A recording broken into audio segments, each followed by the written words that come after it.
इसी प्रकार ज्योतिष एवं आध्यात्मिक प्रसंगों को श्रवण करने के लिए मेरे YouTube चैनल को सब्सक्राइब करके बेल आइकन को अवश्य दबा दें। राम राम नमस्कार, मैं आचार्य कुलदीप। कैसे हैं आप लोग? निश्चित आप सब लोग स्वस्थ होंगे, ऐसा हमें पूरा विश्वास है और आगे भी अच्छे रहेंगे, स्वस्थ रहेंगे, ऐसी हमारी आप सबको शुभकामनाएं। देखिए, 15 जून को सूर्य महाराज अपनी वृषभ राशि से निकल करके मिथुन राशि पर प्रवेश कर रहे हैं, जहां पर वो 1 महीने रहेंगे अपने मित्र की राशि पर हैं, बुध की राशि पर हैं। और सूर्य और बुध लगभग आसपास आमने सामने एक साथ रहते हैं। ऐसी स्थिति में जब सूर्य और बुध मित्रवत मिलते हैं या मित्रवत रहते हैं या एक साथ रहते हैं, तो एक बहुत शुभ योग का निर्माण करते हैं, जिस योग का नाम होता है बुधादित्य योग। और ये जो योग है ये तभी फलीभूत होता है जब किसी कारण से बुध अस्त ना हो। तो जिनकी कुंडली पर ये बुध अस्त नहीं होगा उनके लिए तो बहुत लाभकारी होगा, और जिनके लिए बुध अस्त होगा तो वहाँ थोड़ा सा उनको उतना लाभ नहीं मिलेगा बुधादित्य योग का, जो बुध और सूर्य के मिलने से संबंधित होता है। जैसे मैंने कहा कि मैं राशिफल की चर्चा करूंगा, वो राशिफल है 15 जून से लेकर के 16 जुलाई तक, 1 महीने तक की जो यहाँ पर चर्चा होगी। और प्रमुख रूप से जिस राशि पे हम आज जो चर्चा करेंगे वो है मेष राशि।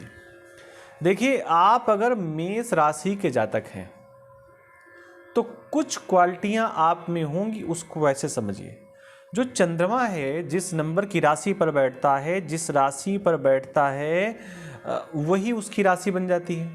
चंद्रमा जल तत्व का कारक है, जैसे शुक्र भी जल तत्व का कारक है, ठीक वैसे चंद्रमा भी जल तत्व का कारक है। चंद्रमा जब किसी की भी जन्म कुंडली पर 1 नंबर की राशि पर बैठता है तो 1 नंबर की राशि जो होती है वो अग्नि तत्व की राशि होती है। अग्नि में जब भी आप जल डालते हैं या अग्नि में जब भी जल पड़ जाता है तो जल का अपना कोई अस्तित्व नहीं होता, बस शर्त इतनी है कि अग्नि तेज हो, जल वाष्प बन करके उड़ जाता है। किसी से आप कहें कि मैंने इस अग्नि पर जल डाला था, लोग कहेंगे जल दिखाओ, तो जल तो वाष्प बन करके उड़ गया होगा। तो एक चीज़ ये मानिए कि जिनका चंद्रमा मेष नंबर की राशि पर होता है वो लोग पैसा एक्सपेंड करने से, पैसा खर्च करने से बहुत डरते हैं, क्योंकि चंद्रमा मेष राशि पर बैठा है, अग्नि तत्व की राशि पर बैठा है। ऐसे लोग अंदर से बहुत ज़्यादा कॉन्फिडेंट होते हैं, ऐसा कहना थोड़ा सा ठीक नहीं होगा, या यूँ कह सकते हैं कम कॉन्फिडेंस होते हैं। उनके जीवन में कॉन्फिडेंस थोड़ा सा कम होता है, और उनके जीवन में जो सकारात्मकता होती है दूसरे लोगों की अपेक्षा थोड़ी सी कम होती है।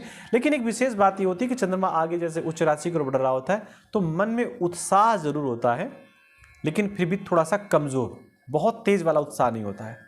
यहाँ पर जो मैं 1 महीने की चर्चा कर रहा हूँ, तो आप एक चीज़ और देखिए कि चंद्रमा के ऊपर मंगल आ चुका है और वो यहाँ पर रहेगा, अभी कुछ दिन तक यहाँ पर रहेगा।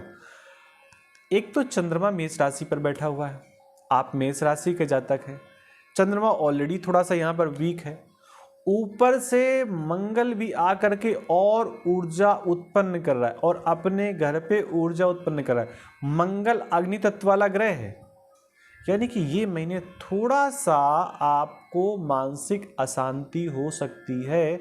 उसका एक और कारण है कि शनि महाराज अपनी तीसरी दृष्टि से यहाँ पर देख रहे हैं, तो ये मन की अशांति आपके जीवन में आएगी, ऐसा बिल्कुल दिख रहा है। लेकिन क्या नकारात्मक ही रहेगा, क्या सकारात्मक किसी प्रकार से नहीं रहेगा? तो उसके लिए एक चीज़ और बता दूं कि इस महीने अगर आप नौकरी की तलाश कर रहे हैं तो ये सच मानिए कि इस महीने आपको अपनी नौकरी की सैलरी इसी महीने मिल जानी है। उसका कारण क्या है? शनि और शुक्र की अगर आपस में संबंध देखें तो 1 2 3 4 5, शनि जब भी शुक्र से मिलता है, अगर नाड़ी की बात करें तो 1 5 9 राशि में बैठे हुए ग्रहों को एक साथ माने जाते हैं। जब भी शनि महाराज शुक्र से मिलते हैं, शनि किसी भी जन्म कुंडली के बहुत सकारात्मक प्लैनेट होते हैं। हम ज्योतिष पे कार्य कर रहे हैं, हम कथा वाचन पे कार्य कर रहे हैं, हम धार्मिक अनुष्ठानों पे कार्य कर रहे हैं, ये बृहस्पति नहीं दे रहा, ये शनि दे रहा है। आप अगर अध्यापक हैं, आप लॉयर हैं, आप डॉक्टर हैं, आप प्रोफेसर हैं, आप किसान हैं, आप बिजनेसमैन हैं, पता है कौन बनाता है? शनि बनाता है। तो शनि को किसी प्रकार से आप नकारात्मक नहीं ले सकते। शनि महाराज का संबंध इस महीने शुक्र के साथ बनेगा। तो अगर आपकी नौकरी छूटी हुई है तो वो छूटी हुई नौकरी आपको इस महीने मिल जाएगी।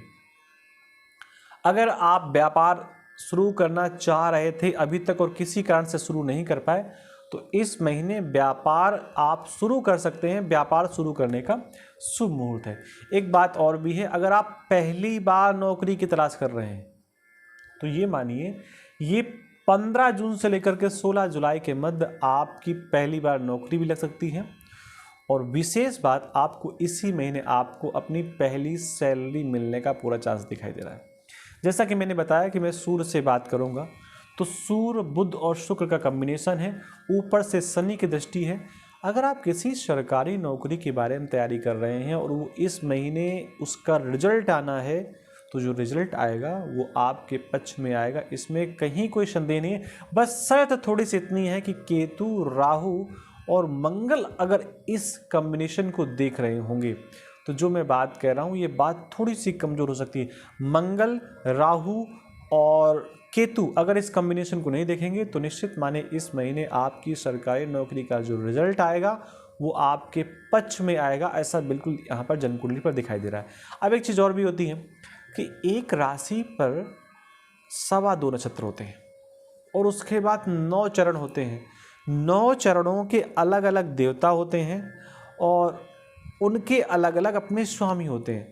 तो जैसे जो मैं बात कह रहा हूँ वो पूरी की पूरी एप्लीकेबल होगी, इसकी पूरी संभावना इसलिए नहीं कही जा सकती क्योंकि जब एक राशि पर 9 अलग अलग देवताओं का अपना इन्वॉल्वमेंट होता है तो ये जो बात कही जा रही पूरी की पूरी उस राशि वाले व्यक्ति के ऊपर कैसे एप्लीकेबल हो सकती है, क्योंकि 9 अलग अलग देवता हैं। 9 अलग अलग देवताओं के सोचने, समझने और कहने और कार्य करने का तरीका अलग अलग है। अगर हम पूरे महीने की बात करें तो महीना थोड़ा सा आपका सामान्य रहने वाला है।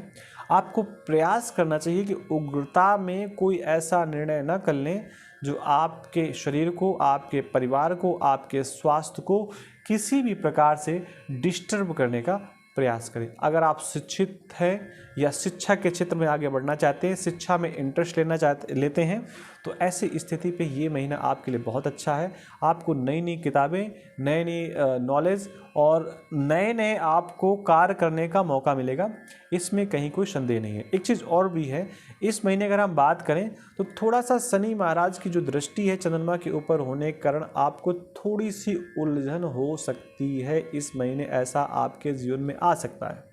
तो ऐसी स्थिति में अगर आप नमः शिवाय या शिवाय नमः, मैंने 2 मंत्र इसलिए बताया क्योंकि अगर आप पुरुष हैं तो नमः शिवाय और स्त्री हैं तो शिवाय नमः, अगर इस मंत्र का आप जप करते हैं तो जो मैंने आपको थोड़े से नकारात्मक परिणाम बताए मेष राशि के ऊपर, वो नकारात्मक परिणाम सकारात्मक परिणाम में परिवर्तित हो जाएंगे। तो आज के संस्करण में इतना ही। आप सबको राधे कृष्णा, नमस्कार। चैनल पर बने रहिए और सब्सक्राइब नहीं किया है तो इसको जरूर सब्सक्राइब कर लीजिए।